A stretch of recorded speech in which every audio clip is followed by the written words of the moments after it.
가끔 재판정의 과정을 보면 피고인의 어떤 행동이 변호인과 검사 사이에 치열한 법리 논쟁의 소재가 되는 경우들이 있습니다. 그런 경우에는 판사의 지혜가 고도로 요구되는 경우라고 말할 수 있을 것입니다. 하지만 어떤 경우에는 변호인조차 변론하기 어려울 정도로 그 범죄 혐의가 명확한 경우가 있습니다. 그럴 경우에 변호인은 변호하기보다는 선처를 호소하는 변론을 하게 되죠. 하나님 앞에서 유다 백성들이 지은 죄는 어떠할까요?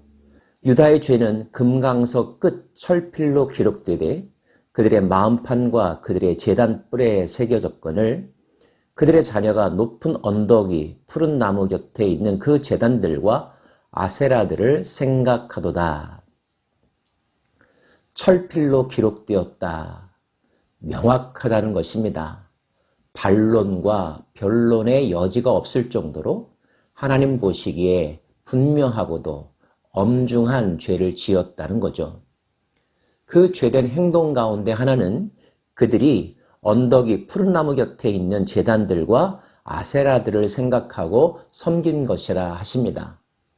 우상을 숭배했다는 거죠.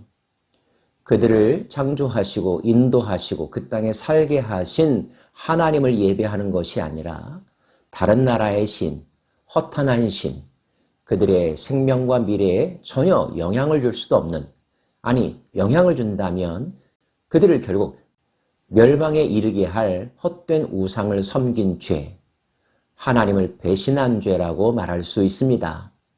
부정할 수 없는 흔적들이 도처에 많이 있었다는 거죠. 들에 있는 나의 산아, 내 온 영토의 죄로 말미암아 내가 내 재산과 내 모든 보물과 산당들로 노략을 당하게 하리니 내가 내게 준 기업에서 내 손을 뗄 것이며 또 내가 너로 하여금 너의 알지 못하는 땅에서 내 원수를 섬기게 하리니 이는 너희가 내 노를 명렬하게 하여 영원히 타는 불을 일으켰음이라. 분명히 하나님께서 싫어하는 행동이라고 그들이 가나안 땅에 입성할 때부터 수차례 말씀하시고 강조하셨던, 그리고 그들의 역사를 통하여 이미 많은 교훈을 경험했던 일이었습니다.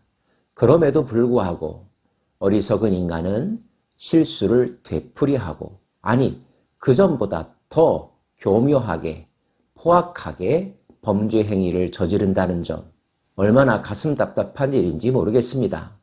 그래서 하나님은 이제 그들이 알지 못하는 땅에 가서 자신들의 원수를 섬기는 비참한 일을 겪게 될 것이라고 말씀하십니다.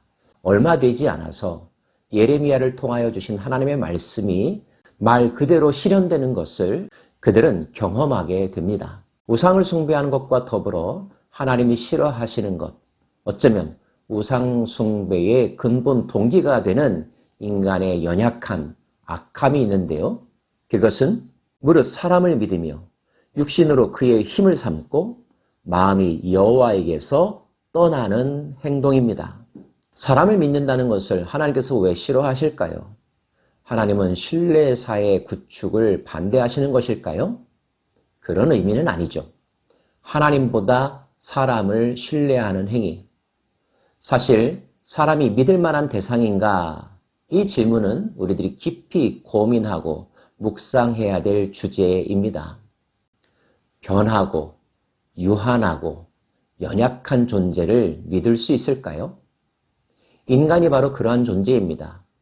그럼에도 불구하고 인간은 다른 인간에 대하여 과도한 신뢰를 하죠.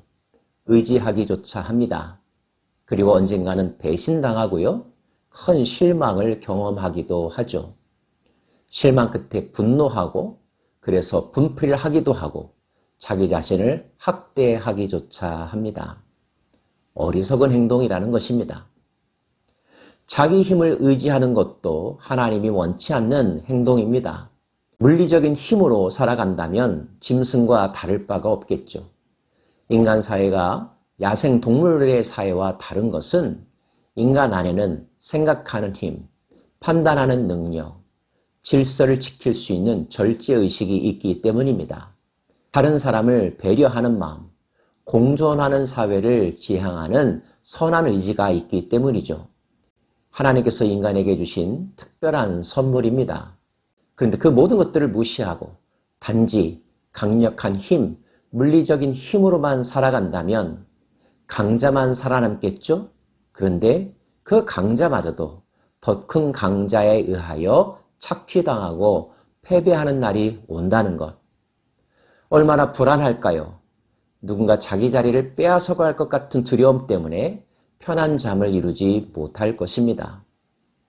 또 한 가지, 여호와에게서 마음이 떠난 것. 하나님을 기억하고 하나님과 즐거이 지내는 것을 소망하는 마음을 가진 것이 아니라 다른 신에게 마음을 두고 그들에게 에너지와 시간을 쏟는 것. 당연히 하나님께서 질투하실 만한 일이겠죠. 특별히 그 하나님은 나를 여기까지 있게 한 분, 내 존재의 근원이시지 않습니까? 그렇다면 그 하나님의 분노를 사는 자, 도대체 어디에서 살아갈 수 있단 말입니까? 이와는 반대로 하나님께서 좋아하시는 행동, 좋아하시는 삶의 습관도 있습니다. 그것은 여호와를 의지하며 여호와를 의뢰하는 사람. 의뢰한다는 말은 신뢰한다는 말입니다. 믿기 때문에 의지하겠죠. 기쁠 때나 슬플 때나 늘 하나님과 함께하고 하나님으로부터 공급되는 은혜를 감사하며 그것을 잘 사용하면서 살아가는 사람, 하나님이 이뻐하시며 더 큰 복을 주실 거라는 것입니다. 그런 사람들에게는요, 물가에 심어진 나무가 그 뿌리를 강변에 뻗치고 더위가 올지라도 두려워하지 아니하며 그 잎이 청정하며 가무는 해에도 걱정이 없고 결실이 그치지 아니함 같으니라. 물가에 심기어진 나무, 가뭄을 걱정할 필요가 없을 것입니다.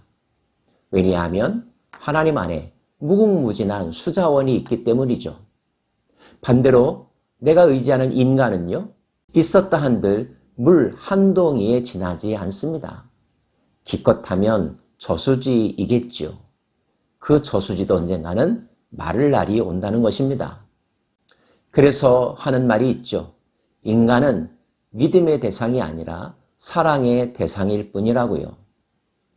이것이 사람과 벽을 쌓고 살라는 말은 결코 아닙니다. 서로 협력하며 이해하며 함께하는 삶을 살아야 되겠죠.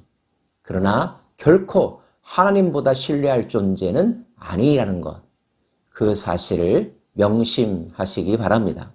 만물보다 거짓되고 심히 부패한 것은 마음이라 누가 능히 이를 알리오마는 나 여호와는 심장을 살피며 폐부를 시험하고 각각 그의 행위와 그의 행실대로 보응하나니 한길 사람의 마음속을 알 수 없다고 했습니다. 어떤 때는 나 자신도 나를 모를 때가 있습니다. 내가 얼마나 표리부동한지 내 스스로 말하기조차 겁날 정도이죠. 사람을 속이기도 합니다. 자신이 자신에게 속아 넘어가기도 합니다. 그러나 하나님은 우리의 마음을 감찰하시고 속속들이 알고 계신 분이라고 하십니다. 그래서 우리의 마음가짐에 따라 그 마음이 지시하는 대로 행동하는 우리의 삶의 모습 그대로를 따라 심판하신다 말씀하십니다. 우리의 행동도 조심해야 되지만 우리의 마음가짐도 조심해야 할 분명한 이유입니다. 모든 것을 아시고 공의롭게 판단하시는 하나님, 그 하나님이 잘못되었다라고 말씀하신다면 이 의를 제기할 수 없을 정도로 잘못한 것이겠죠. 잘못하면 벌을 받는 것이 공의이고 정의이겠죠. 인간이 가진 문제는 그 벌을 다 감당하기조차 어렵다는 것입니다. 그래서 기도할 수밖에 없다는 것. 다시 한번 예레미야의 기도에 주목합니다. 여호와여 주는 나의 찬송이시오니 나를 고치소서. 그리하시면 내가 낫겠나이다. 나를 구원하소서. 그리하시면 내가 구원을 얻으리이다. 내가 나 스스로를 치료할 수 없다는 것입니다. 내가 노력한다고 해서 그 수렁에서 빠져나올 수 없고 나 스스로를 구원할 수 없다는 것입니다. 구원도 하나님으로부터, 치유도 하나님으로부터 온다는 것을 인정해야 하고 그것을 이렇게 고백해야 한다는 거죠. 사랑하는 여러분, 세상이 다 하나님을 버린다고 하더라도, 그래서 여러분이 하나님을 신뢰하고 하나님을 따라가는 길이 외롭고 힘든 여정이라 할지라도 포기할 필요가 없는 것은, 포기하지 말아야 하는 것은 궁극적으로 하나님의 말씀대로 모든 것들이 이루어질 것이기 때문입니다. 여러분도 누군가에게 팔려가서 원수들에게 절하며 그들의 노예로 사는 미래를 원하십니까? 그렇다면 여러분의 힘을 의지하고 사람을 의지하고 하나님과 상관없는 삶을 사십시오. 그러나 여러분의 현재보다 여러분의 미래가 지금보다 더 낫기를 원한다면 이제 그 믿음의 대상을 하나님께로, 의지의 대상을 하나님에게로 바꾸십시오. 그리고 흔들리지 마십시오. 그것만이 영원히 살 길입니다.